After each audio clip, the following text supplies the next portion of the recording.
ایک بندہ حاضر ہوتا ہے، وہ کہتا ہے اے اللہ کے ولی، میں آقا کا دیدار کرنا چاہتا ہوں، آقا کو دیکھنا چاہتا ہوں، کونین کے والی کا دیدار کرنا چاہتا ہوں، کوئی نسخہ دے دیجیے، آپ میرے مرشد ہیں، بتا دیجیے آقا کا دیدار کیسے ہوگا۔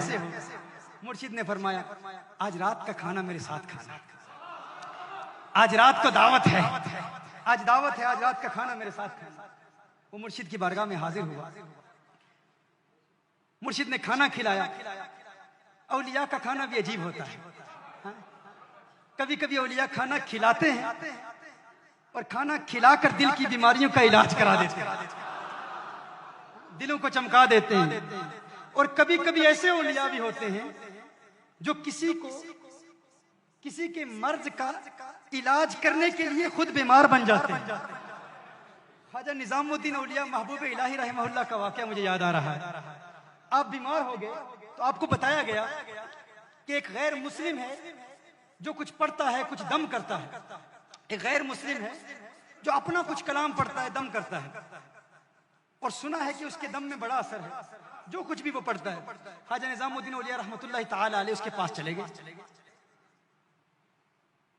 اس نے کچھ پڑھا، جو کچھ بھی پڑھا، اب فوراً سے احتیاط ہو گئے، فوراً سے احتیاط ہو گئے۔ آپ سے احتیاط ہوتے ہیں تو فرماتے ہیں تیرا کون سا عمل ہے جس کی وجہ سے تو نے جو پڑھا ہے میں ٹھیک ہو گیا؟ اب کوئی سوچ سکتا ہے کہ اللہ کا ولی کسی ایسے بندے کے پاس کیوں جائے گا، یہ آپ کو پتہ چل جائے گا کیوں جائے گا۔ اور خواجہ نظام الدین اولیاء محبوب الہی کیوں گئے تھے؟ فرمایا تو نے کیا کیا، تیرا عمل کیا ہے، تیرا مجاہدہ کیا ہے، تیری محنت کیا ہے، تو کیا کرتا ہے جس کی وجہ سے تیری زبان میں ایسی تاثیر ہے کہ تو نے کچھ پڑھا میں ٹھیک ہو گیا۔ اس نے کہا مسئلہ یہ ہے میں ہمیشہ اپنے نفس کی مخالفت کرتا ہوں، میرا نفس جو کہتا ہے میں اس کا الٹ کرتا ہوں۔ نفس کہتا ہے ٹھنڈا پانی پی میں گرم پیتا ہوں، نفس کہتا ہے چاول کھا میں روٹی کھا لیتا ہوں، جو نفس کہتا ہے اس کی ضد میں اس کا الٹ کرتا ہوں تو اتنی تاثیر پیدا ہوگی، یہی میرا مجاہدہ ہے۔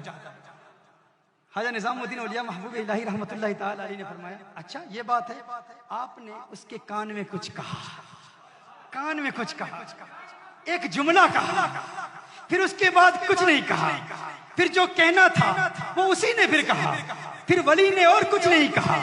نگاہ ولی میں سیر دیکھی، بدلتی ہزاروں کی تقدیر دیکھی، کان میں کچھ کہا، اس نے کہا اشہد ان لا الہ الا اللہ واشہد ان محمدن عبدہ ورسولہ، کلمہ پڑھ کے مسلمان ہو گیا۔ مریدوں نے پوچھا محبوب الہی آپ تو علاج کرانے کے لیے گئے تھے، یہ کیا ہوا؟ اس کے کان میں کیا کہا؟ ہمیں کیا حاجت کہ ہم کسی کے پاس جا کے علاج کرائیں، ہم تو علاج کرنے کے لیے جاتے ہیں، علاج کیا ہے؟ مریدوں نے پوچھا کیا کہا؟ آپ نے اس کے کان میں کیا کہا؟ خواجہ نظام الدین اولیاء محبوب الہی فرماتے ہیں اس نے کہا میں اپنے نفس کی مخالفت کرتا ہوں، جو نفس کہتا ہے اس کا الٹ کرتا ہوں۔ میں نے کان میں کہا اسلام لانے کا جی چاہتا ہے، مسلمان بننا چاہتا ہے، کہا نہیں نہیں نہیں مسلمان نہیں بنوں گا، کہا نفس کا الٹ کر، نفس کہتا ہے اس کا الٹ کر، فوراً مسلمان ہو گیا۔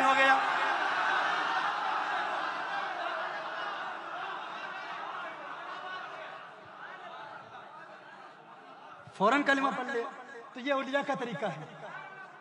ہمارے ہاں کچھ جاہل ہیں، چیپٹر نمبر دس ورس نمبر دس، چیپٹر نمبر دس ورس نمبر دس، بائبل چیپٹر نمبر دس ورس نمبر دس، وہ ساری زندگی ریفیوٹ کرتے کرتے کرتے اپنے ہی بندے کھڑے کر کے انہیں کو کچھ پیسہ دے کے تو میرے سامنے کھڑا ہو جانا، یہ سوال کرنا میں جواب دوں گا، تو کلمہ پڑھ لینا، میرے نوٹ آتے رہیں گے، مجھے مال ملتا رہے گا۔ چیپٹر نمبر دس ورس نمبر دس، عقل کے اندھو اگر نظام الدین اولیاء محبوب الہی کی بارگاہ میں اگر اس میں قضائے تربیت سے تمہیں فیض ملتا تو پھر جس کو دیکھتے کلمہ پڑھ کے مسلمان ہو جاتا۔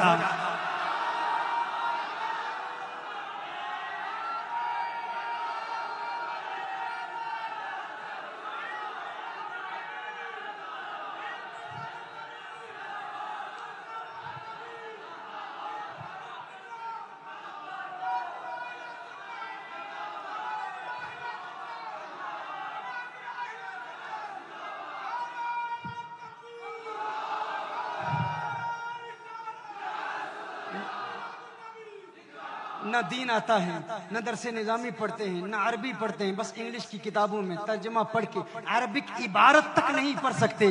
لیکن ہمارے بیچارے سیدھے سادے سنی بیچارے بہت بڑا عالم. او بھائی علم کا معیار کیا ہے یہ علماء جانتے ہیں یا تم لوگ جانتے ہو؟ ہم نے دیکھا ہے ہمارے علاقوں میں جو انگلش بول لیتا ہے وہی سب سے بڑا شیخ الحدیث بن گیا. جو انگلش میں بات کر لے وہی سب سے بڑا عالم ہے، وہ بہت بڑا علامہ ہے. بھائی کیوں انگریزی آتی ہے؟ بھائی انگریزی کو علم کا معیار ہے؟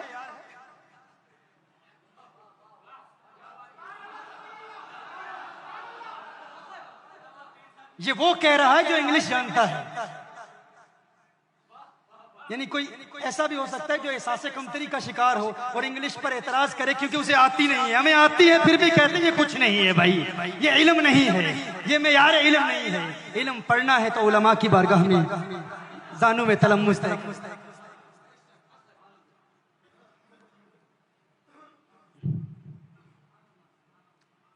ہاں اس ولی اللہ کی بارگاہ میں وہ حاضر ہوتا ہے، آقا کا دیدار کرنا چاہتا ہے. کہا شام کا کھانا میرے ساتھ کھانا. کھانا کھلایا لیکن کھانا کم تھا، نمک بہت زیادہ تھا. نمک بہت زیادہ شیخ نے نمک ڈال دیا. اب شیخ کے عدد میں کچھ کہہ بھی نہیں سکتے. کھانا کھا لیا، نمک بھی زیادہ ڈالا اور پانی بھی نہ دیا. مرشد نے نمک بھی بہت ڈال دیا، پانی بھی نہ دیا.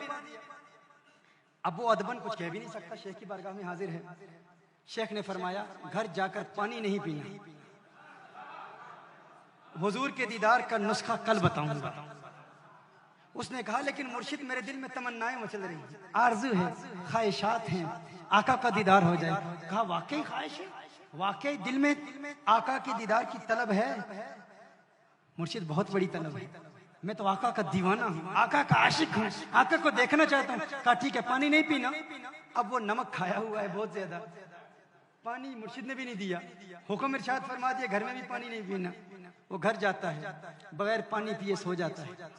دن کے وقت مرشد کی بارگاہ میں حاضر ہوتا ہے میرے شیخ آقا کے دیدار کا نسخہ آپ نے عطا فرمانا تھا، اس کا کیا ہوا؟ فرمایا رات پانی پیا تھا. کہا نہیں. کہا بغیر پانی پیے سو گیا تھا. کہا سو گیا تھا. خواب آئی کیا دیکھا؟ کہا دریا دیکھے، سمندر دیکھے، چشمے دیکھے، بارش دیکھی. جہاں نظر اٹھائی پانی ہی پانی نظر آیا، پانی کے علاوہ کچھ نہیں نظر آیا. مرشد نے فرمایا یہی میرا سبق تھا، یہی میری تعلیم تھی. تو کہتا ہے کہ تیرے دل میں محمد عربی کے دیدار کی طلب ہے، پیاس ہے، چاہت ہے. ارے سچی چاہت پیدا کر. اگر پانی پیاس سچی تھی، پانی پیاس بجھانے کے لیے تیری خواب میں آ سکتا ہے تو آمنہ کا لال کیوں نہیں آ سکتا؟ وہ بھی آئے گا. تو پیاس تو پیدا کر، تو طلب تو پیدا کر، تو طلب تو پیدا کر، تو عشق تو پیدا کر، تو دیوانگی تو پیدا کر، بارکتی تو پیدا کر. اس کے مصطفیٰ میں اپنے دل کو چمکا دے. دیکھ آمنہ کا لال آئے گا، دیدار کرائے گا اور تیرے دل سے یہ آواز آئے گی اب میری نگاہوں میں جچتا نہیں کوئی، جیسے میری سرکار ہے ویسا نہیں کوئی.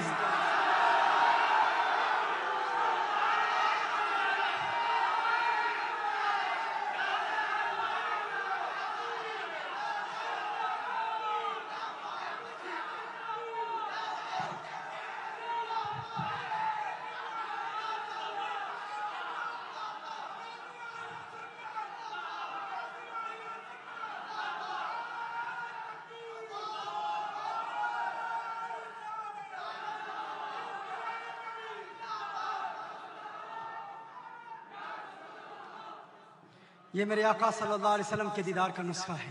اگر بنگلور کی گلیوں میں آپ کی آنکھیں حسیناؤں کے چہرے بھی تلاش کر رہی ہوں اور پھر یہ کہو کہ آقا کو دیکھنا چاہتے ہو، یہ سچی طلب نہیں ہے، یہ سچی طلب نہیں ہے.